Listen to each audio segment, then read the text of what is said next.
एक बार की बात है, भारत के एक छोटे से गांव में एक गरीब किसान रहता था। उसका नाम रामू था। रामू बहुत ही मेहनती और ईमानदार था। वह अपने खेत में दिन रात मेहनत करके अपना गुजारा करता था। एक दिन शाम के समय रामू अपने खेत में काम करके घर जा रहा था।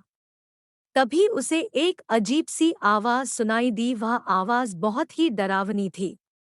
रामू ने आवाज की तरफ देखा तो उसे एक चुड़ैल दिखाई दी। चुड़ैल का रूप बहुत ही भयानक था। रामू चुड़ैल को देखकर बहुत डर गया। वह अपने घर की तरफ भागा, लेकिन चुड़ैल उसका पीछा कर रही थी।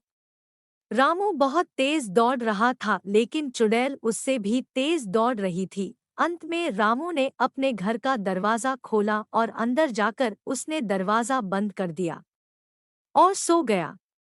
रामू घर के अंदर बहुत ही डर गया था। वह नहीं समझ पा रहा था कि चुड़ैल उसका पीछा क्यों कर रही है। सुबह होते ही रामू गांव के तांत्रिक के पास गया। तांत्रिक गांव का सबसे बुद्धिमान व्यक्ति था। वह सभी तरह की समस्याओं का समाधान कर सकता था। रामू ने तांत्रिक को सारी बात बताई। तांत्रिक ने सुनकर कहा कि चुड़ैल उससे कुछ कहना चाहती है। रामू ने तांत्रिक से कहा कि वह चुड़ैल से बात करने के लिए तैयार नहीं है। तांत्रिक ने रामू को चुड़ैल से बात करने के लिए एक तरीका बताया। उसने रामू को कहा कि तुम उसे भेंट में एक बकरी दे देना। चुड़ैल जब बकरी देखेगी तो खुश हो जाएगी, तो वह उससे बात कर सकेगा। रामू तांत्रिक की बात मानकर रात में खेत में गया और उसने चुड़ैल के सामने बकरी को छोड़ दिया और चुड़ैल बकरी को देखकर खुश हो गई और रामू से बात करने लगी। चुड़ैल ने रामू को बताया कि वह उसकी पुरानी दोस्त है। वह कई साल पहले मर गई थी।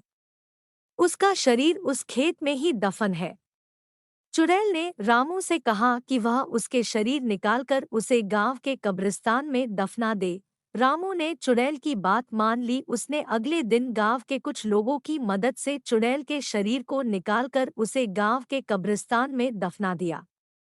चुड़ैल के शरीर दफनाने के बाद वह खुश हो गई और वह रामू का कहना मानने लगी।